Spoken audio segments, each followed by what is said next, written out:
اور جہاں اگر دو بندے لڑے ہوئے ہو نا تو ان کو آپس میں میک اپ کرانے کے لیے، اب دیکھو ایک پارٹی کے پاس جاتے ہیں نا تو وہ اس کی برائیاں کر رہا ہے، تو دوسرے کے پاس جاتے ہیں وہ بھی کر رہا ہے، اب ایک بندہ جا کے اس کو پہلے کی بتائے ہاں نا یہ تو یہ کہہ رہا تھا، اگر آپ کہیں گے نہیں وہ تو تیری تعریف کر رہا تھا نا، تو اگلا خود ہی تھوڑا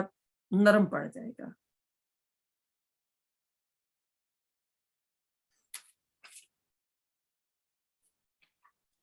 اور غیبت کے بارے میں سورۃ ہمزہ میں اللہ تعالیٰ نے بہت ڈیٹیل کے ساتھ بتایا ہوا ہے کہ کیا ہے۔ تو اب ایسا ہے کہ آگے چلتے ہیں آیت نمبر 84 پہ، وَإِذْ اور جب اخذنا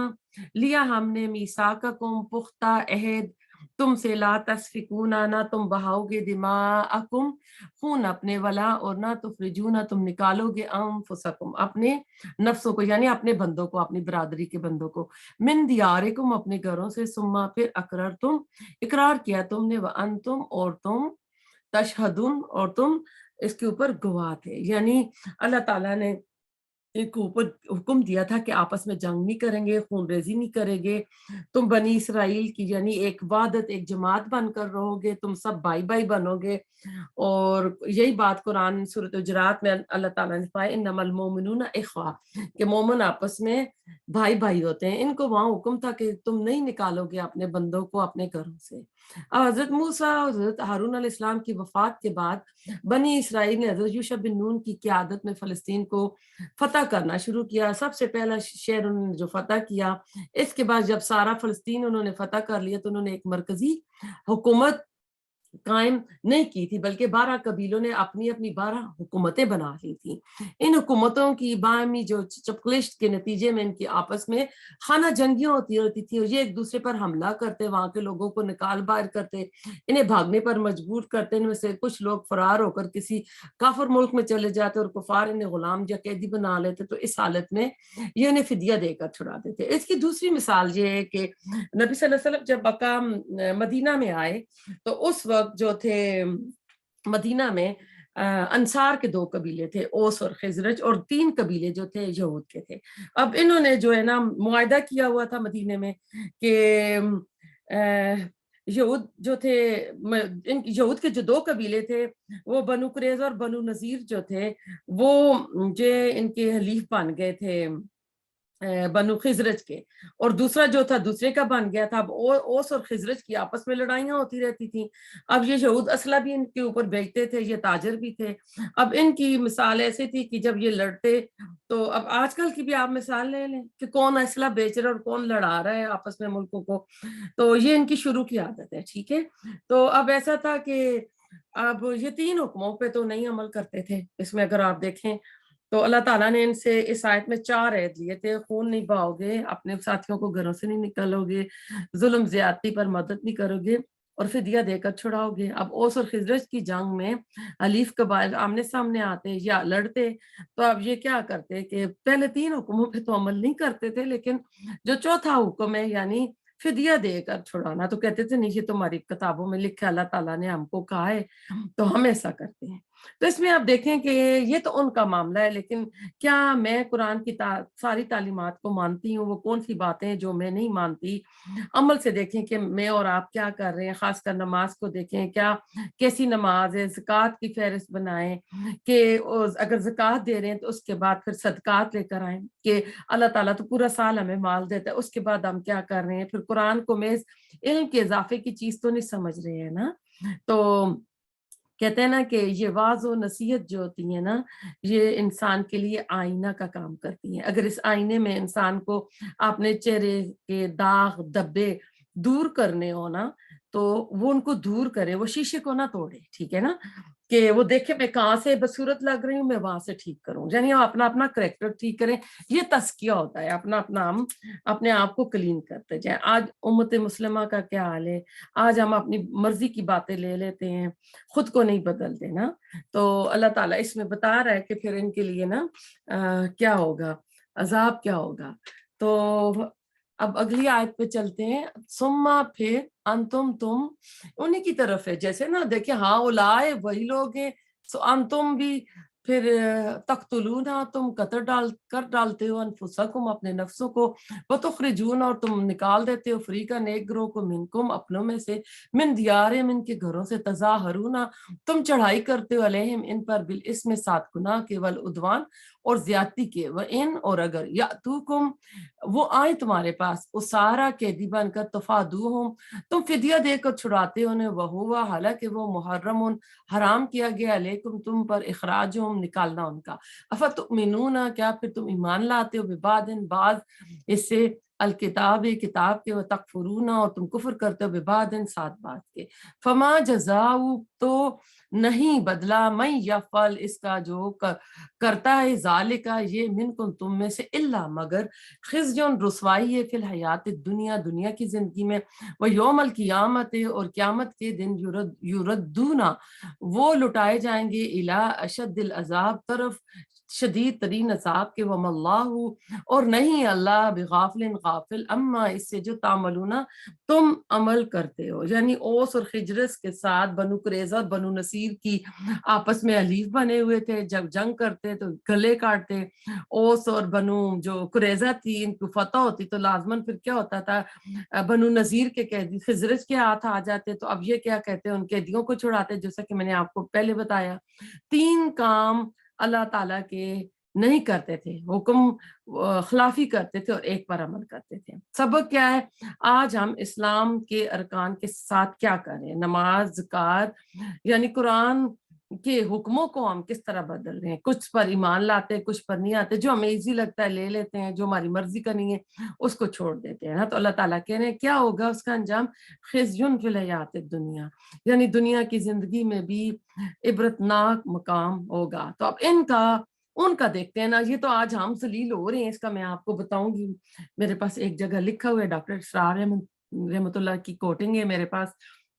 پہلے ان کو دیکھتے ہیں، بنی اسرائیل کو، ان کا جو بنو نذیر قبیلہ تھا 4 ہجری میں ذلت سے 2 ہوا، اس کا ذکر سورۃ الحشر میں آئے گا۔ مسلمانوں نے معاصرہ کر لیا تھا، ان کو جلا وطنی کر دی گئی تھی، یا اپنے ہاتھوں سے اپنے گھروں کے وہ شتیر اور دروازے اور چیزیں لے کر باندھ کر لے کر جا رہے تھے، تو انہوں نے شام کا رخ کیا تھا، ملک شام کا، اور جزیے کا دینے کا حکم ہوا تھا ان کے اوپر۔ پھر بنو قریظہ جو تھا، غزوہ خندق جب ہوتی ہے 5 ہجری میں، انہوں نے خلاف ورزی کی تھی، کیونکہ جب آپ مدینہ آئے آپ نے ایک بھائی چارہ قائم کیا تھا مدینہ کو سیکیور کرنے کے لیے، کہ مدینہ کے باہر سے جو بھی حملہ کرے گا، ہم بنی اسرائیل جو تھے یہود اور ہم مسلمان اور جو انصاری تھے مل کر مدینے کا جو ہے نا دفاع کریں گے، تو انہوں نے اس میں جا کے مکہ کے مشرکین کے ساتھ غداری کی تھی،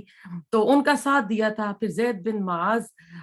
جو تھے انہوں نے کہا تھا کہ ہمیں رسول اللہ صلی اللہ علیہ وسلم ہمارے بارے میں فیصلہ نہ کریں، کیونکہ ان کا سردار جن کے ساتھ یہ حلیف تھے سردار تھا زید بن معاذ، انہوں نے سوچا تھا کہ یہ ہمارے حق میں اچھا فیصلہ کرے گا، تو انہوں نے یہ فیصلہ کیا تھا کہ ان کے بچوں عورتوں کو غلام کیا جائے اور مردوں کو تلوار سے مارا جائے، جس کے اوپر آج نہ نبی صلی اللہ علیہ وسلم کو کہا جاتا ہے کہ یہ بڑا ظالم دین ہے، انہوں نے ظلم کیا تھا، حالانکہ یہ حکم زید بن معاذ نے لگایا تھا جو ان کا ہی حریف قبیلے کا سردار تھا۔ اور غزوہ خندق میں ان کو ایسی چوٹ لگ گئی تھی کہ خون جو تھا نا وہ بہہ رہا تھا، لیکن ایسا تھا کہ ان کا خون اللہ تعالیٰ نے کچھ دیر کے لیے روک دیا تھا، تو جب انہوں نے یہ حکم دیا تو پھر ایسا ہی ہوا تھا، اور پھر اس کے بعد ان کی ڈیتھ ہو گئی تھی، وفات ہو گئی تھی، تو اس وقت اللہ تعالیٰ رسول اللہ صلی اللہ علیہ وسلم نے فرمایا تھا کہ زید بن معاذ کی مرنے کی وجہ سے ان کی موت پہ اللہ تعالیٰ کا عرش ہل گیا ہے، تو جس کی موت پہ عرش ہل جائے تو کیا اس کا فیصلہ غلط ہے؟ اور کہہ رہے ہیں یہ جو فیصلہ انہوں نے دیا تھا اللہ کا بھی وہی فیصلہ تھا، اور اللہ تعالیٰ اس میں کہہ رہا ہے کہ آخرت کا عذاب تو اور زیادہ ہوگا، یعنی یہ اپنے ہی جو ان کی حرکتیں ہیں، اپنی حرکتوں کی وجہ سے ان کے ساتھ یہ سب کچھ ہوا تھا۔ میں آپ تھوڑا سا میں بتاتی ہوں، میں نے کس جگہ لکھا ہوا ہے، جو ڈاکٹر اسرار احمد آج ہم مسلمانوں کے بارے میں کہتے ہیں نا، کہتے ہیں کہ انڈیا یو پی میں اب پہلے کی بات ہے پاکستان بننے سے پہلے، ٹھیک ہے، ان کے بچے اگر غلط کام کرتے تھے نا، جو چمار آتے تھے نا جو باتھ روم صاف کرنے کے لیے، آج کل تو ٹوائلٹ سسٹم آ گیا ہے، تو یہ ان کو کہتے تھے ہمارے بچوں کو مارے۔ اب میرے جو اسٹوڈنٹ ہیں انہوں نے میرے سے یہ کئی بار سنا ہوا ہے، تو ڈاکٹر اسرار احمد کہتے ہیں کہ اللہ تعالیٰ نے یہود کو کیوں بچایا،